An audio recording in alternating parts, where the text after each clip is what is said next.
Assalamualaikum warahmatullahi wabarakatuh. Sahabat baca cerita yang dirahmati Allah. Bayangkan dunia lagi baik-baik saja. Teknologi maju, informasi di mana-mana. Manusia merasa paling pintar dalam sejarah. Tapi tiba-tiba muncul satu sosok yang mengacak semua standar kebenaran.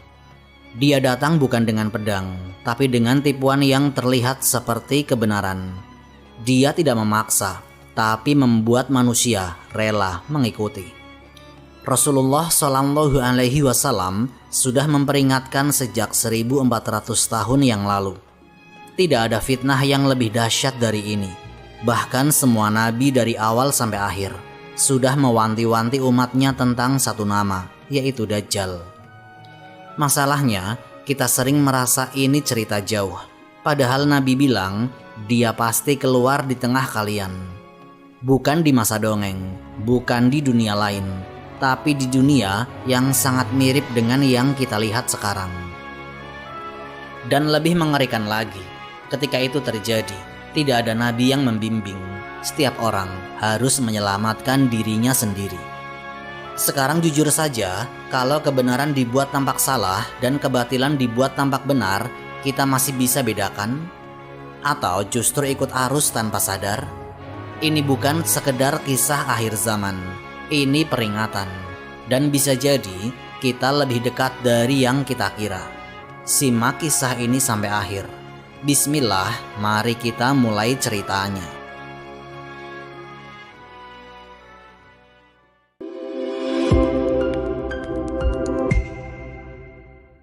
Fitnah terbesar yang pernah ada.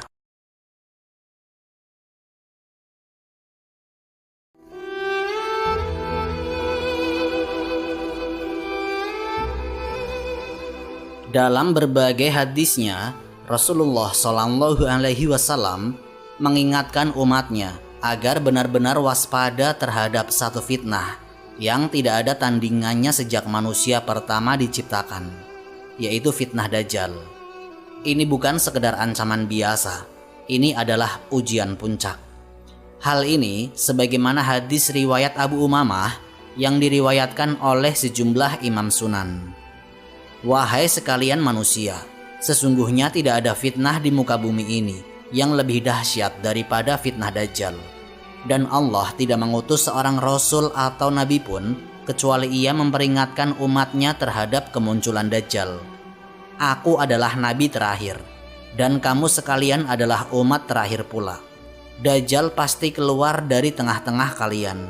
Jika ia keluar, sedangkan aku ada di antara kalian, maka aku akan mengalahkannya dengan hujah dan kemampuanku. Jika ia keluar setelah aku tiada, maka setiap orang akan menjadi penolong dirinya sendiri untuk mengalahkan musuhnya. Allah adalah pengganti bagi setiap muslim.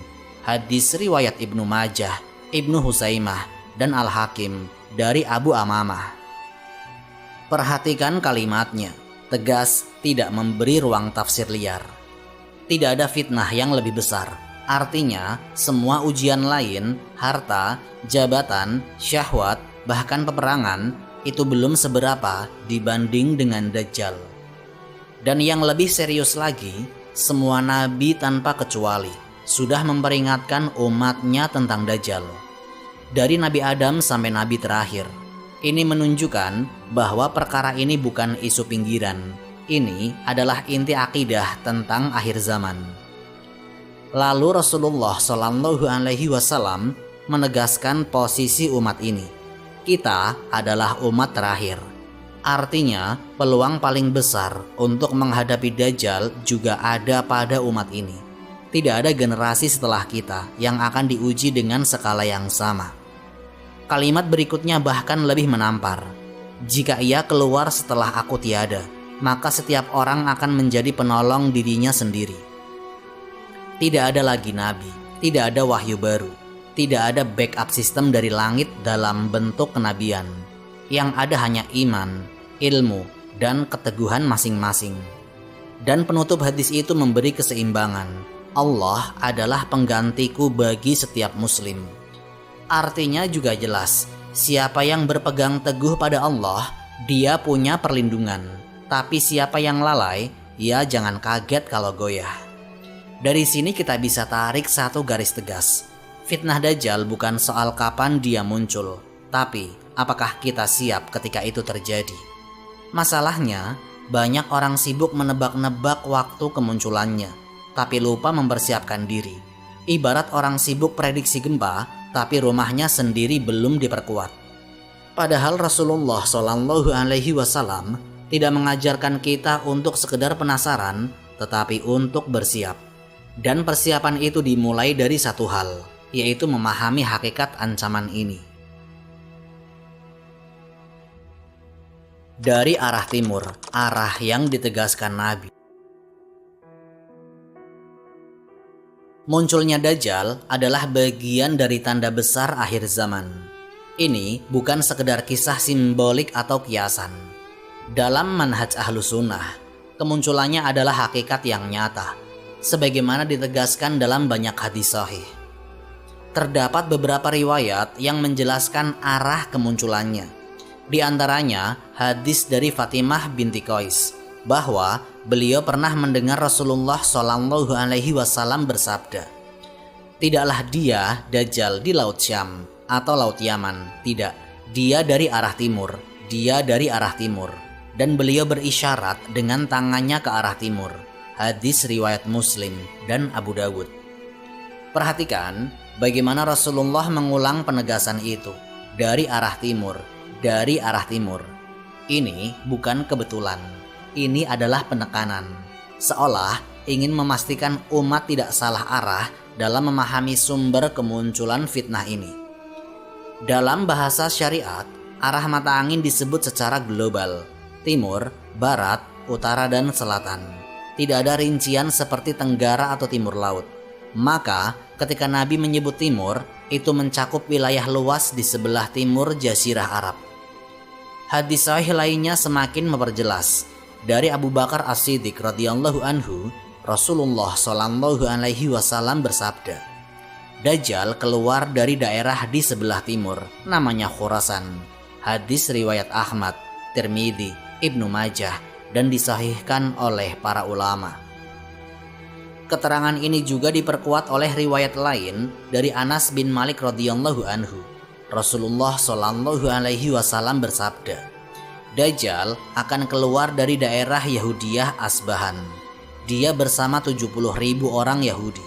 Hadis riwayat Ahmad, disahihkan oleh para ulama. Di sini mulai terlihat gambaran yang lebih spesifik. Bukan sekedar timur, tapi disebutkan nama wilayah, Khurasan, dan juga titik lain, yaitu Asbahan. Artinya, arah besar sudah jelas, yaitu timur. Dan dalam wilayah itu, ada lokasi-lokasi yang disebut secara khusus dalam hadis. Namun perlu dipahami dengan benar. Penyebutan tempat ini bukan untuk mengajak umat berspekulasi liar atau menetapkan titik pasti kemunculan secara detail. Tetapi sebagai informasi agar umat memiliki gambaran dan tidak tertipu ketika fitnah itu benar-benar terjadi. Karena seringkali ketika manusia tidak punya panduan, mereka mudah terkecoh. Tapi ketika sudah ada petunjuk dari Nabi, seharusnya itu menjadi pegangan. Menariknya, meskipun arah kemunculan disebut dari timur, penyebaran fitnahnya tidak akan terbatas di sana. Dalam riwayat lain dijelaskan bahwa setelah kemunculannya, Dajjal akan bergerak cepat, menyebarkan kerusakan ke berbagai penjuru. Ini yang perlu digarisbawahi. Timur adalah titik awal, bukan batas akhir. Dan disinilah bahaya sebenarnya. Banyak orang mungkin merasa aman karena jauh dari timur. Padahal ketika fitnah itu menyebar, tidak ada wilayah yang benar-benar aman kecuali yang dilindungi Allah. Maka fokus kita bukan sekedar di mana, tapi bagaimana kita bersikap. Khurasan dan Asbahan, wilayah yang disebut dalam hadis. Khurasan dan Asbahan, ya, Khurasan adalah wilayah yang luas di sebelah timur Jazirah Arab. Yang termasuk wilayah Khurasan adalah Iran, Afghanistan, Turkmenistan, dan berbagai negeri di selatan Sungai Jihun atau Sungai Amudarya. Dalam buku Fitnah dan Petaka Akhir Zaman oleh Abu Fatihah Al-Adnani disebutkan Khorasan bermakna tempat terbit matahari. Luas Khorasan memanjang sampai ke Asia, antara Sungai Amudarya sebelah utara serta timur dan Gunung Hindukus sebelah selatan serta beberapa daerah Persia bagian barat. Selain itu juga memanjang ke beberapa negara seperti Bukhari, Khawarizi, Ghaznah, dan Isfahan. Saat ini, Khorasan terbagi menjadi wilayah Afghanistan. Kota pentingnya adalah Herat dan Balkh, dan Iran bagian timur laut. Kota pentingnya adalah Naisabur dan Mashhad. Khorasan yang dikenal sekarang adalah wilayah di bagian timur dan timur laut Iran. Sedangkan Asbahan sering juga disebut Asfahan, termasuk wilayah Iran, sekitar 340 km di selatan Teheran. Dalam catatan sejarah, wilayah ini pernah dihuni oleh komunitas Yahudi dalam jumlah besar, sehingga dikenal dengan sebutan Yahudiyah. Jika kita perhatikan peta Iran, Khorasan dan Afghanistan berada di kawasan timur dan tengah wilayah Iran. Kita tidak mengetahui secara pasti titik awal kemunculan Dajjal secara detail. Namun, riwayat-riwayat sahih memberikan isyarat bahwa dari wilayah-wilayah inilah awal fitnah itu bermula dan mendapatkan pengikut dalam jumlah besar. Kemudian, fenomena kemunculan Dajjal akan semakin tampak dan dikenal luas oleh manusia ketika ia telah bergerak dan muncul di wilayah antara Irak dan Syam. Dari Nawas bin Sam'an radhiyallahu anhu bahwa Rasulullah shallallahu alaihi wasallam bersabda, Dajjal keluar di daerah antara Syam dan Irak. Kemudian dia membuat kerusakan di sebelah kanan dan kirinya. Wahai hamba Allah, kuatkan iman kalian. Hadis riwayat Muslim dan Ibnu Majah. Perhatikan urutannya. Riwayat-riwayat tentang Khorasan dan Asbahan menunjukkan titik awal atau asal kemunculan. Sementara hadis ini menjelaskan fase berikutnya, ketika Dajjal sudah bergerak, menyebar, dan fitnahnya mulai dirasakan luas oleh manusia.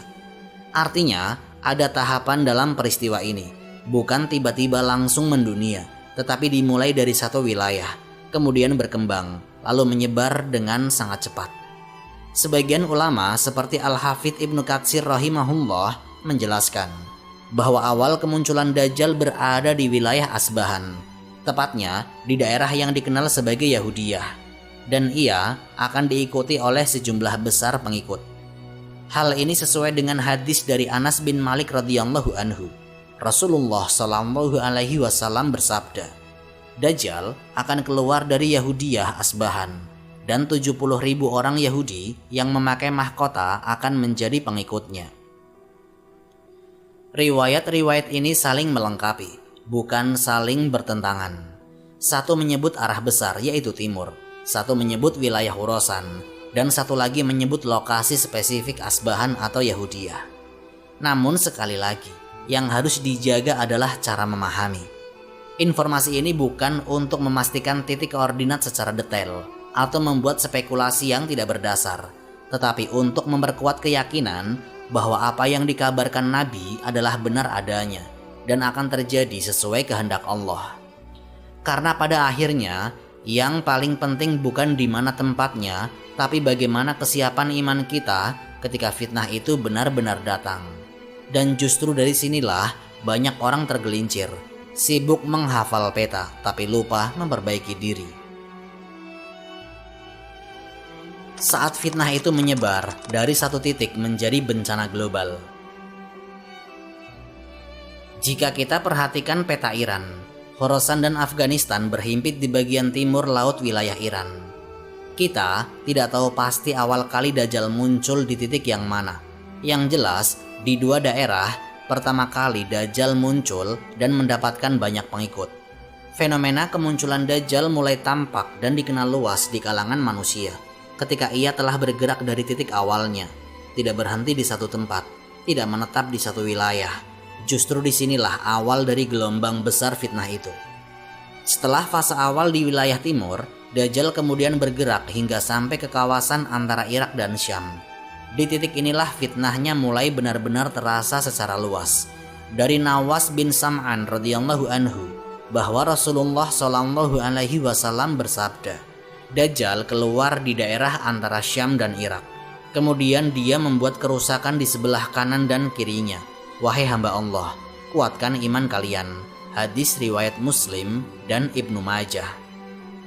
Perhatikan kalimatnya, dia merusak ke kanan dan ke kiri. Ini bukan sekedar pergerakan fisik, tapi gambaran bahwa kerusakan yang dibawanya menyebar dengan cepat, meluas, dan tidak terkendali. Dalam riwayat-riwayat lain dijelaskan, Dajjal akan berkeliling bumi dengan kecepatan yang luar biasa. Tidak ada kota besar yang luput dari fitnahnya, kecuali tempat-tempat yang dijaga oleh Allah seperti Mekah dan Madinah. Artinya, ia muncul dan bergerak. Dunia tidak akan lagi sama. Di fase ini, manusia akan benar-benar diuji, bukan hanya dengan ancaman, tapi dengan sesuatu yang jauh lebih berbahaya, yaitu tipuan yang tampak seperti kebenaran. Dajjal tidak datang dengan tulisan "Aku penipu", justru sebaliknya, ia datang dengan membawa hal-hal yang membuat manusia ragu, mana yang hak dan mana yang batil. Dalam banyak hadis disebutkan, ia mampu menampilkan perkara-perkara yang menyerupai keajaiban, seolah membawa hujan, seolah menghidupkan tanah, bahkan memperdaya manusia dengan hal-hal yang tampak luar biasa. Dari sinilah letak ujian terberat, bukan sekedar takut, tapi tertipu. Maka, tidak heran jika Rasulullah Shallallahu Alaihi Wasallam tidak hanya menggambarkan kemunculannya, tapi juga langsung memberi peringatan keras di tengah hadis itu. Wahai hamba Allah, kuatkan iman kalian. Ini bukan kalimat biasa, ini adalah perintah. Dan perintah ini muncul tepat saat menggambarkan penyebaran kerusakan Dajjal. Seolah Rasulullah Shallallahu Alaihi Wasallam ingin mengatakan, ketika fitnah itu datang, tidak ada yang bisa menyelamatkan kecuali iman yang kokoh. Bukan kecerdasan, bukan kekuatan fisik, bukan status sosial, akan tetapi iman. Karena di saat itu, banyak yang sebelumnya terlihat kuat justru runtuh. Dan sebaliknya, orang-orang yang mungkin tidak dikenal justru selamat karena keteguhan hati mereka. Dari sini kita paham satu hal penting. Fase paling berbahaya bukan saat Dajjal muncul, tapi saat fitnahnya sudah menyebar dan manusia mulai terpengaruh. Dan itulah fase yang digambarkan dalam hadis ini. Fase ketika dunia diguncang dari kanan dan kiri. Akidah Ahlus Sunnah dan benteng menghadapi fitnah Dajjal. Simbol keluarnya Al-Masih Ad-Dajjal di akhir zaman adalah salah satu keyakinan Ahlus Sunnah wal Jamaah. Hadis-hadis tentang keluarnya Dajjal sangat banyak, bahkan mencapai derajat mutawatir. Al-Imam Ahmad bin Hanbal dalam kitabnya berkata, wajib mengimani bahwa Al-Masih Ad-Dajjal akan keluar, tertulis di antara dua matanya kafir. Demikian pula mengimani semua hadis-hadis tentang Dajjal, dan mengimani bahwa semua itu akan terjadi. Keyakinan ini tegas, yaitu Dajjal adalah makhluk nyata, bukan sekedar simbol. Ia akan muncul sebagai ujian besar bagi manusia. Karena itu, seluruh hadis tentangnya dipahami sebagaimana adanya, tanpa ditakwilkan menjadi sekedar kiasan. Namun, di tengah umat, pernah muncul pendapat yang menafsirkan Dajjal hanya sebagai simbol kebatilan. Pendapat ini tidak sesuai dengan pemahaman Ahlus Sunnah, karena bertentangan dengan banyaknya hadis sahih yang menjelaskan sifat, ciri, dan peristiwa yang nyata terkait Dajjal. Maka yang dipegang adalah apa yang datang dari Nabi tanpa menyimpangkan maknanya. Lepas dari itu, keluarnya Dajjal adalah ujian yang sangat besar hingga Rasulullah Shallallahu Alaihi Wasallam memerintahkan kita untuk selalu berlindung kepada Allah dari fitnah Al-Masih Ad-Dajjal. Dari Abu Hurairah radhiyallahu anhu, Rasulullah Shallallahu Alaihi Wasallam bersabda, jika kalian bertasyahud, mintalah perlindungan kepada Allah dari 4 perkara. Ya Allah, sungguh aku berlindung kepadamu dari azab jahanam, dari azab kubur, dari fitnah kehidupan dan kematian, serta aku berlindung dari kejelekan fitnah Al-Masih Ad-Dajjal. Hadis riwayat Muslim. Ini bukan doa tambahan, ini diajarkan langsung dalam sholat, pada momen paling dekat seorang hamba dengan Robnya. Artinya, Perlindungan dari Dajjal bukan urusan nanti, tapi harus dilatih sejak sekarang, berulang setiap hari. Pada zaman Rasulullah SAW, Dajjal sudah ada. Dia terbelenggu di sebuah pulau sebagaimana disebutkan dalam riwayat yang sahih.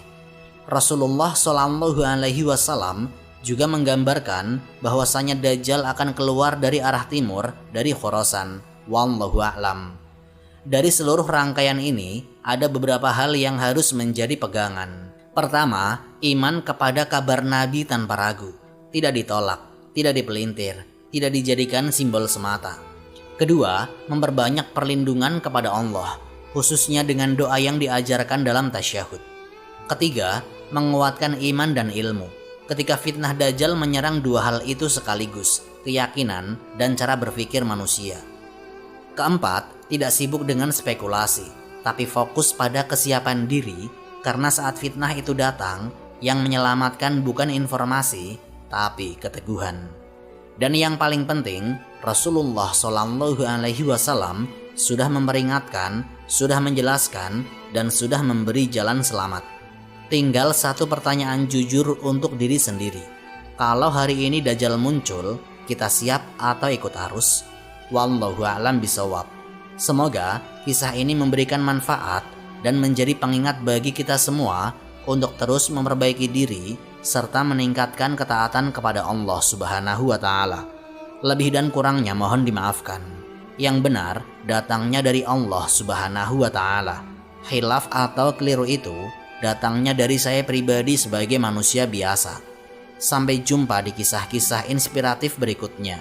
Akhirul kalam. Wassalamualaikum warahmatullahi wabarakatuh.